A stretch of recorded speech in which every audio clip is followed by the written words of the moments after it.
I seem to be having all the thrash albums. Which is fitting. That's your area. But this is an American band. Again, New Renaissance Records. If I'm not mistaken, it was New Renaissance. Yeah, New Renaissance Records. Now, At War, an American band. These guys have a very unique sound. I remember people calling them B-grade Slayer. They don't. It's not B-grade Slayer. I remember when these guys came out. I was interested in them. It's Slayer meets Motorhead, with a bit of Venom in the sound, not in the lyrics. Lyrics are exactly what you expect from the cover. Order to Kill, the military stuff. And it's all military-based stuff. And what's the name? At War. At what War. else are you going to sing about? Freaking cranberries awesome and ice cream. This is actually their first album. This thing, it's just spectacular if you ask me. I love At War. I'm sure you guys, if you watch my channel for any time, you've probably seen. Actually, I have an At War video, which I'll try remember to put a link to above. Now they had a demo out prior to this. A demo, yes. Yeah. And I have the demo. I remember that because I used to see it in whatever metal magazines I was seeing, like Kerrang or whatever. I remember seeing that's a cool logo, At War. Yep. With the skulls on the A's. I kind of describe this as machine gun riffing. That, that real quick, I don't know what you call it, palm muting, or that real quick. The staccato. Yeah, on the E string, mostly where you're just. I mean, it's real quick down picking, and then so you get that kind of heavy sound. But it's not heavy because it's down tuned. It still has that standard tuning, or maybe it might be an E flat or something like that. But it's not the crappy Z flats right. everybody's doing now. They're just playing the piss out of it. Yeah, they're writing heavy riffs. That's how I describe the difference between like all these metalcore bands that are all playing all this. It sounds heavy, but they're toned down like 3, 4 freaking steps. And there's a way to play down tuned music that's great. Right. And there's that whole gent thing, the gent, and they can only play like riffs that have like 2 beats at a time or something. It's just. Whereas this is more, it's a tighter. That's why I call it machine gun riffing, because it's very tight. I don't know if you call it staccato, but these are accomplished players. I mean, it was not easy to. It was not an easy style. It was not only was it not easy. It took talent. It also took a bit of strength to play a full show of this stuff. Especially down picking. Playing fast down picking is like holy shit. Yep. So anyhow, At War, Order to Kill, great album, 1986. I mean, come on, look at the back cover. You got your Rick and Bastard. Oh, and the BC, Black Widow. The Black Widow, BC Rich. I love those guitars, man. Anyhow. Awesome. All right. Well, this is totally a different end of the spectrum. I like this album too, though. Oh, I was big into this album when it came out. Eat 'em and Spa by David Lee Roth. I would call it the best album Van Halen ever recorded that Van Halen didn't record. Yeah, I mean, what a friggin' supergroup this was too. I mean, David Lee Roth, the perennial frontman, with Steve Vai, who at the time was probably one of the best, most sought-after guitar players. And Billy Sheehan, who was the same with the bass. It was like 2 of the biggest names in stringed instruments playing together. Greg Bissonette was a little bit more unknown, but he held his own for sure. Yep. I love this album. It's a little dated now, but it's still very, very good. I mean, Yankee Rose was a pretty big hit on MTV. Yep. Shy Boy was a borrowed Talus track from Billy Sheehan's old band, which was just It's a fast one, man. It was. It was a good tune, and it had a lot of him showing off doing what he could do with bass. Yeah. And I actually like their version better. I actually like the Roth version better. It is. It's way tighter than the original one. And there's a lot of David Lee Roth's lounge tendencies on here. I'm Easy, Ladies Night in Buffalo. They did a great cover of Tobacco Road on here. Yep, exactly.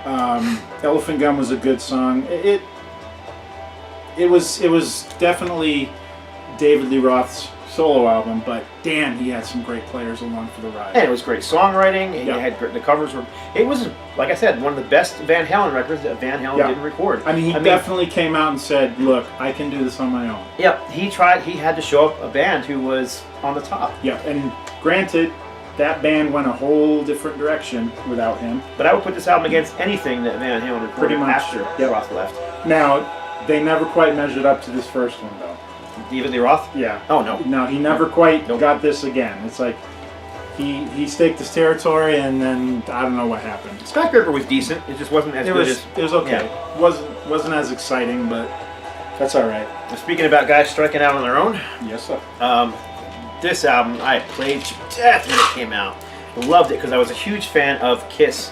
This is the Vinnie Vincent Invasion, and he had left Kiss. Everybody knows the story of his super spiked ego. formed a new band with Really? Yeah, just a little bit. With Dana Strum and You mean Gene couldn't take Vinny's ego? I guess not. But anyhow, the sound here doesn't sound like Kiss, even though some of these songs were demoed for Kiss. Like Boys Are Gonna Rock, I believe it was, right? Boys Are Gonna Rock was I'm pretty sure it was maybe Animal. Anyhow, there's demos of some of this old stuff. But this is super. Wow, that guy's super pretty, isn't he? Well, that's Rob Rock. That's drummer Rob. What was it? Bob Rock. Rob Rock, who played on with Nelson and he played with Nitro. So he's got his spandex like painted on there. He literally has his spandex painted on. They come to a certain area and it's literally painted onto his body. Like, come on, man. I don't know. But I mean, now Dana Strum is just a badass bass player. Now Dana Strum went on to do Slaughter with Mark Slaughter, but Mark Slaughter. Is that Mark Slaughter or no? No, that's the singer, and that was one of the replacement singers in Journey for a little while. And he only sang on the record. He didn't do the tour. Mark Slaughter came in after him. Correct. All right, which basically then spun off into Slaughter the band. Right. Okay. Yeah, but I mean the vocals through the roof. I mean, shattering glass, high pitched. I do remember that. The guitar solos, insane. People accuse him of slowing down the tapes and playing his guitar solos and speeding it back up. Whether that's true or not, I don't know. Who cares? It's freaking awesome. And there's a drum solo on here. There's just a bunch of cannons going off, and almost sounds like what song was that? I can't remember it anymore. Or was it on the second album? It might have been on the second album. Yeah, it was on the second album. Sorry, but because those two albums are basically almost the same. But yeah, they were definitely pretty boys. What was the second album called? All Systems Go. And I'm not familiar with them. I don't know them. But I mean, the funny thing is I love the Vinny Invasion. When they went and did the Slaughter thing, the only song I'd ever heard was that Angels song, that ballad, and I was like, Slaughter was one band I could not friggin' stand. You know what? Me either. But then I went to see. They opened up for Ted Nugent. It was Ted Nugent, Night Ranger, and Slaughter. And Slaughter got on stage, and they were just like freaking awesome. And I was like. They were heavy, they were up there rocking, they were having a good time, they had great interaction with the audience, and I was like, man, these guys are good. I mean, it was never a fact of were they talented musicians or were they good showmen. It was, the art did nothing for me. Yeah. I mean, the vocals were so friggin' squeaky high that they drove me nuts. And it was all, good time party rock, blah, blah, blah, blah, which I was never really into. Well, I became a fan after seeing them live. And then I got to meet them a couple years later when they were touring with Cinderella. And again, it was Cinderella, Poison, and Slaughter. Slaughter guys were so nice, man. I had won backstage passes from the local radio station. They came back, everybody signed every little piece of paper you threw at them. Of course, I brought my Vinnie Vincent records. That's cool. I was the only one because he was like, "Oh, you're old school." Of course he is. So anyhow, this is So anyhow, they were nice guys. But yeah, this is extreme metal. Different sort of extreme. It's not thrash. It's extreme on the pop end. Same with Nitro. It was just like the guitar playing's insanely fast. Jeez. The vocals are insanely high. It's just it was too much of a good thing for me. It was pushing it to the extreme. I just want you to remember this guy. You can never unsee that now. Go to bed with him in your mind. Now on this tour, this band opened for the band that he's going to show. Oh, did they? Oh, and one final word on Slaughter. I just used to like to take the piss. I always called them Slafter. That was my little, I hate you guys. All right, yeah, so this is a massive comeback album. Massive. For Alice Cooper getting back into the heavier territory, Constrictor. And he kind of had a partnership with Jason from Friday the 13th movies on these, and he did a song for it. He's back, Man Behind the Mask. That was a big one on this one. Throw My Gorilla was one of my favorites on this. I mean, the great thing about Alice was he could just crack me up because his sense of humor was so subtle on some of the stuff, but it was just so damn funny. I mean, some of the lyrics he had were just great. I think it's still true today, this day on this stuff. Oh, great stuff. Teenage Frankenstein was another one on here. It was a big one. Wasn't that a part of a movie soundtrack too for Teenage Frankenstein? Wasn't that on the in that movie? I think He's Back was part of Friday the 13th at the time. Right, but I think Frankenstein might have been on that movie too.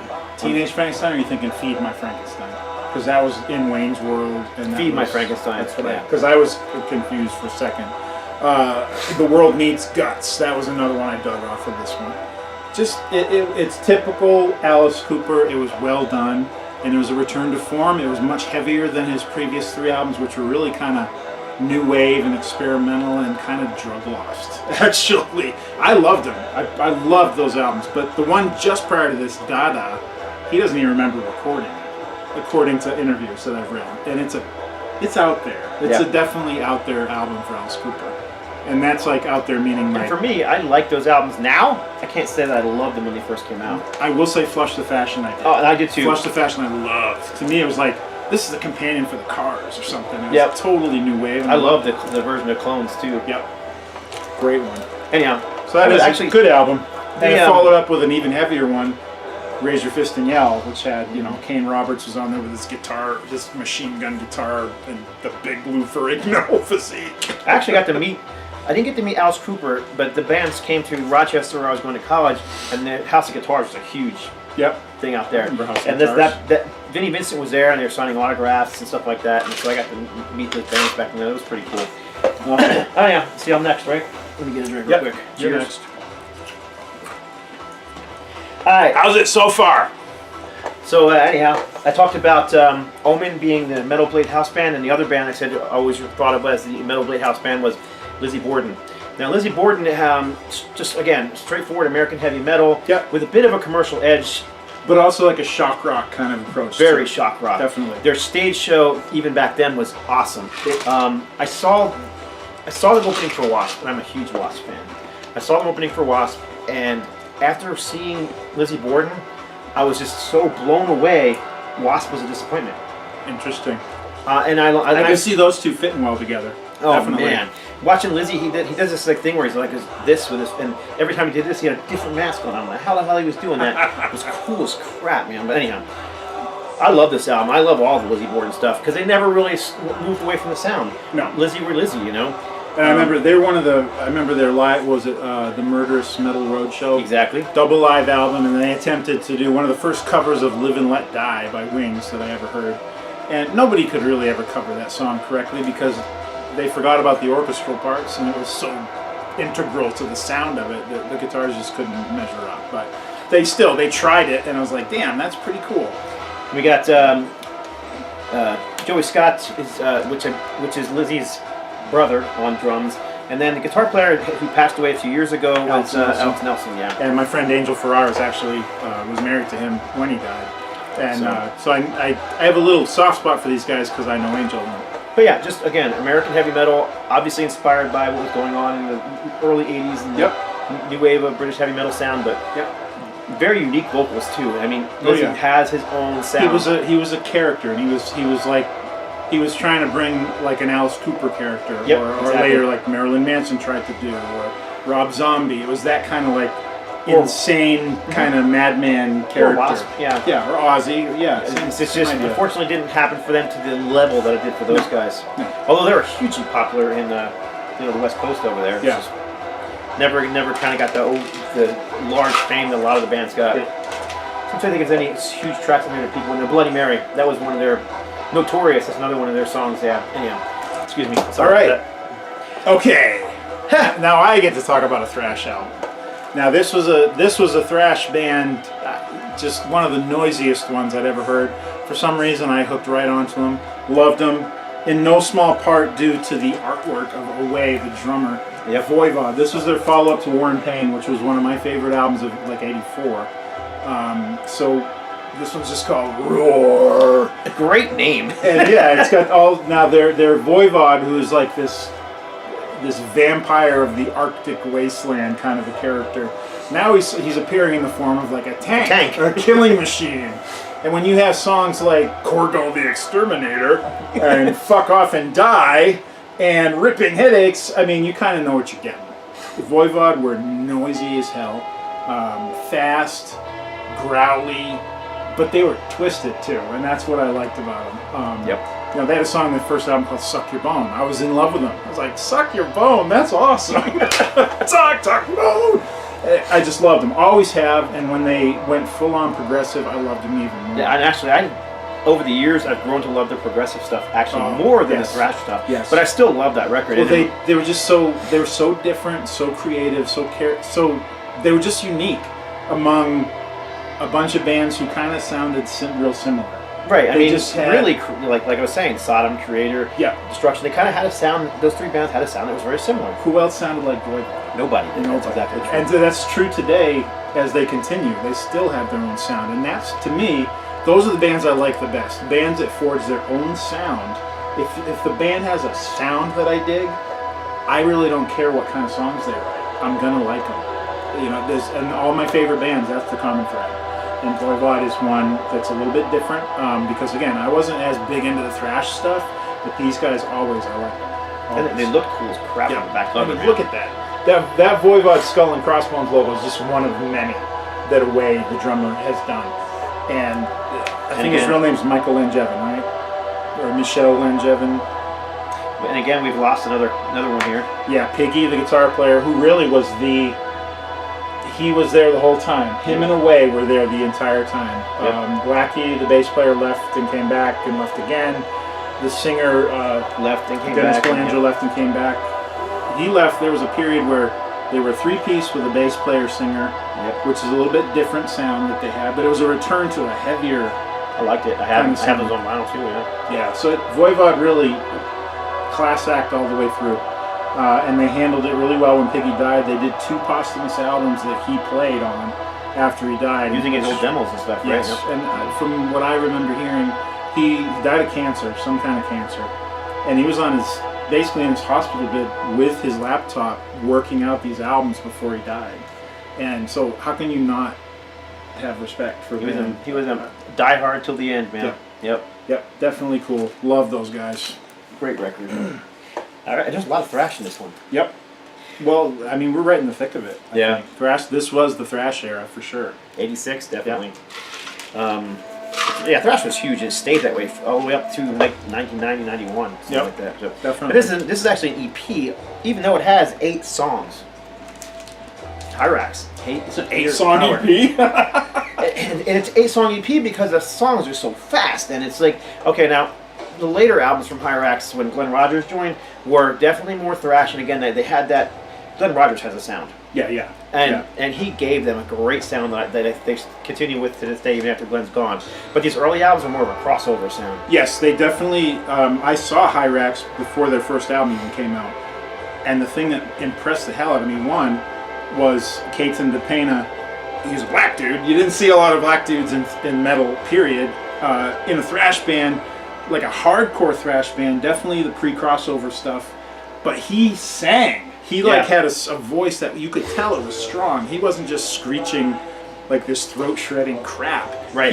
He actually had a voice under there. And he still sings to this day. He still does Hyrax. And I met him, and man, what a nice guy. He another guy who's just a metalhead through and through, just, metal. Definitely. And I dug Hyrax. I had their first album. I didn't hear this one, but because I saw them, I picked up the first album. And the first album is just a basic continuation of the first album. Basically the same band members, same sound. If you've heard Bombs of Death off of the Metal Massacre. Bombs of Death, it's a lurcher from the sky. Exactly. Nuclear war, get ready, prepare to die. And it was clean like that. It wasn't just a... Yeah. That's the track. That's the sound you're going to get here, so... I want to check that one out. That's actually the reissue. I think I have 2 copies of this. I have an original pressing, and then I have the reissue on Black Devil Records. So. All right, so it's still the original band on this one. How long did that band lineup stay together? They only did those 2 albums. Okay, I definitely want to check that one. Then they broke up. Keaton went on to join the band with Metallica member, the bass player. What's his name? Ron McGovney? Ron McGovney. The 2 of them did an album together. I didn't know that. Yeah, then they put a thrash album out together with the name is escaping me at the moment. I have it on 10-inch and whatever. I'll try I had no idea. How long after? How long? It was right after this. It was right after that was released. I had no idea. And then after that, he reformed Hyrax. It was much later, They did an EP and some demos, and then eventually Glenn Rogers joined, and that's when it Now, is Glenn still in the band? No, Glenn has not been in the band for quite a few years now, almost a decade now. But Glenn is back with Deliverance? Glenn plays on the new Deliverance record, which is coming out, I mean, again, I sound like I'm doing a commercial, but it's going to be released on Rocks Records, and it's a Deliverance. It is a thrash album. Cool. And It's called. He didn't write anything on it though, so you don't hear Glenn. But Glenn's got a distinct sound, and I can always tell when he's written a song. He played on an album that got not too long ago, from a year or two ago, and he wrote half the songs in there, and I can always tell that's a Glenn song. That's cool. a Glenn song because he has that sound. Right. Kind of like Tony Iommi, where you can just, that's a Tony Iommi riff. Right. I kind of hear that with Glenn, and he gave Hyrax that sound, and when he left, they're still doing that sound. Oh, cool. So, but yeah, he's with Deliverance, and he was with Heretic for a little while. Did an album with them, and now he's back with Deliverance, and then he's got his own band that he's working on as well. He didn't play with Avenger of Blood, did he? Avenger of Blood? No, he did not. Okay. He played with Steel Vengeance. Oh, all right. Yeah, he played with Steel Vengeance, and he played with Vengeance Rising before they were called Vengeance Rising. Okay, right. Yeah. All right. Okay, we're up to an interesting Oh, yeah. one now. Okay. So one of them we put in because we had to.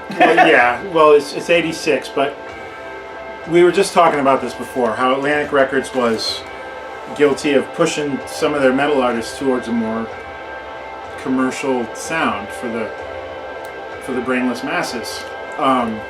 Yeah, definitely did that with Raven. And I think with Raven, it was really hard for their longtime fans to swallow. It was for me, man. I was just like... I mean, I was so, like, even just by the cover, I was just like... Raven were, like, so... I mean, they had this sound that was just, like, so gut-wrenching. It was just... They were a ferocious, high-energy band. Metal band, yeah. And this was Atlantic Records pushing them to look and sound like Twisted Sister Stay Hungry. Okay, so Wacko, the original drummer in the middle, Rob Hunter, he used to wear the hockey helmet because he was so mental on the drums he would hurt himself, so he wore the helmet. Well, apparently Atlantic thought that was a cool thing to do, so what did they do? They went too far with it. They got Mark Gallagher's wearing catcher's knee pads, and they got shoulder pads on John Gallagher, and it's all silver and glittery, and it's like not Raven, just not even close to Raven. Again, it's Atlantic pushing for what they thought everybody was into at the time. And they had a second one, right? Stay Hard. That was before this one. Okay, that's right. Stay Hard was the original, which was push a little for commercialism, but it wasn't anywhere near this. It was still sounding like Raven. It was just tamed a little bit. Now, at some point this year, Raven realized how they kind of swallowed Atlantic shit and really went against their own. And then Atlantic didn't even give them any push for it. Right, they didn't push the album at all. So Raven came back with one of my favorite releases that they've ever done. The EP, yep. The Mad EP, and it's a real quick one. It's 5 tracks, but it's Speed of the Reflex is the opener. And it's like one of the best Raven songs ever. Yes, it's one of my favorite. It's such a great song. It's such a great song. And the title and the look on Mark Gallagher's face is just that, oh my God, we were so stupid. And they're pissed. Why did we fall for this bullshit? Right, they were pissed because, hey, we changed our sound because you told us to, and you told us you're going to do this, this, and this for us. And not only did it not work, you alienated most of our fans. And it backfired. And now we've got to clean up the mess. So, and they've done well because they never went back to that bullshit, nor have they ever been on like a major label like Atlantic anymore. And quite frankly, I don't think they give a damn anymore. Because Raven's still going strong. They're still touring the world. They're still just as great music. Yeah, they're still as manic as they ever were. They got Joe Hasselvander on the drums, and they have for years now. Although he's not touring with them right now. He's not? He's too sick. Oh, I thought he was sick. But Joe was a great drummer. I mean, the original drummer, no, not the original drummer in Pentagram, but the longtime classic. The classic lineup. Yeah.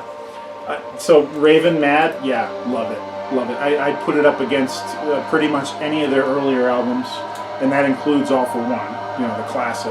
I love it. I think it's a great one. It's just enough, and the songs are just good enough to really stick in your craw. It's a great release. I'm actually working on a video, I'm not sure if it'll be coming out before or after this video, but my favorite EPs of the 80s. Because there's just something about EPs in the 80s that there were a lot of cool ones. They had great songs, and they were just enough to leave you wanting for more. They didn't overstay their welcome. Yep, and that was the one thing that when everything shifted to CDs, it was like, it's like the albums expanded to fill the available space, just like most things will. Nature hates a vacuum. But the problem is they now there's 15, 16 tracks per CD, but they weren't necessarily great tracks. Right. Whereas here, they might have written 15 or 16 songs, but they only put the best ones. Yeah. And they had a producer telling them, that song sucks, that song sucks. Yep. But hey, this is awesome. Yeah, anyhow. That's what I always liked about bands like St. Vitus.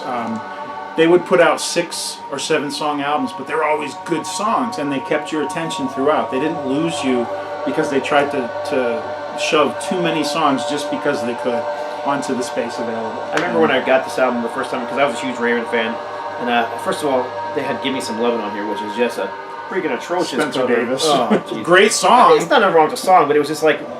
But it just didn't fit. Yeah, it didn't fit.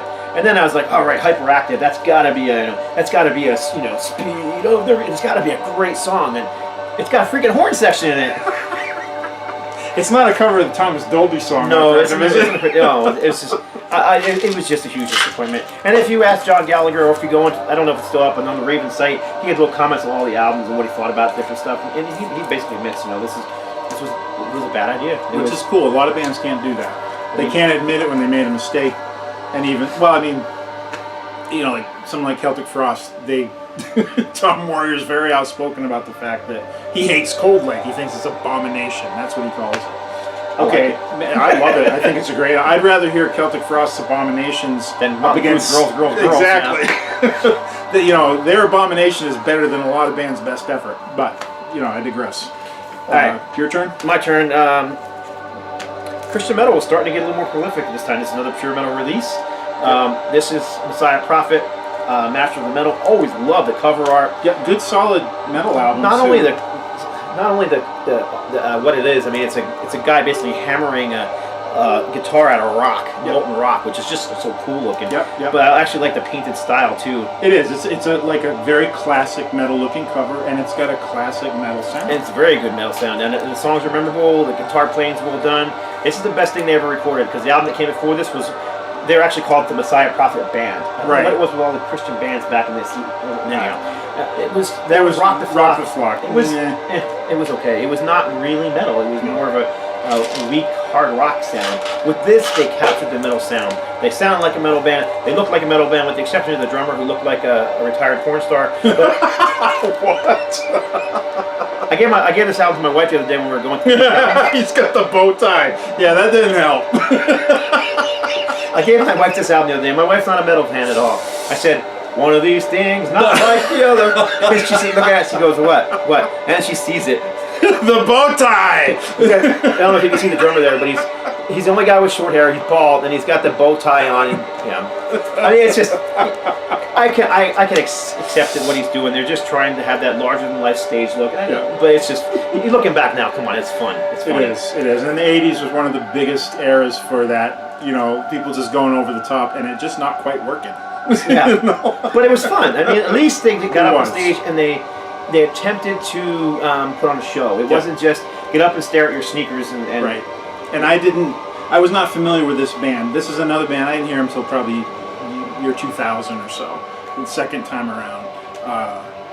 But I liked it. I liked it when I did finally hear it, and it's definitely their best. Yeah, they had, I think, one more after. They had another one after called Colors, with none of these guys on it. It was totally different members. Yeah, and it was like melodic rock. It was total departure from sound. They really should have been in a different name, because it wasn't even the same guys. So this is really the apex of their work. Yep. Rock the Flock, a couple of memorable moments maybe, but anyhow, not as good as this. And this is again on another pure metal release. Sam, and I actually bought this as a new release. Saint was on pure metal too, right? I was in college at the time. Yep.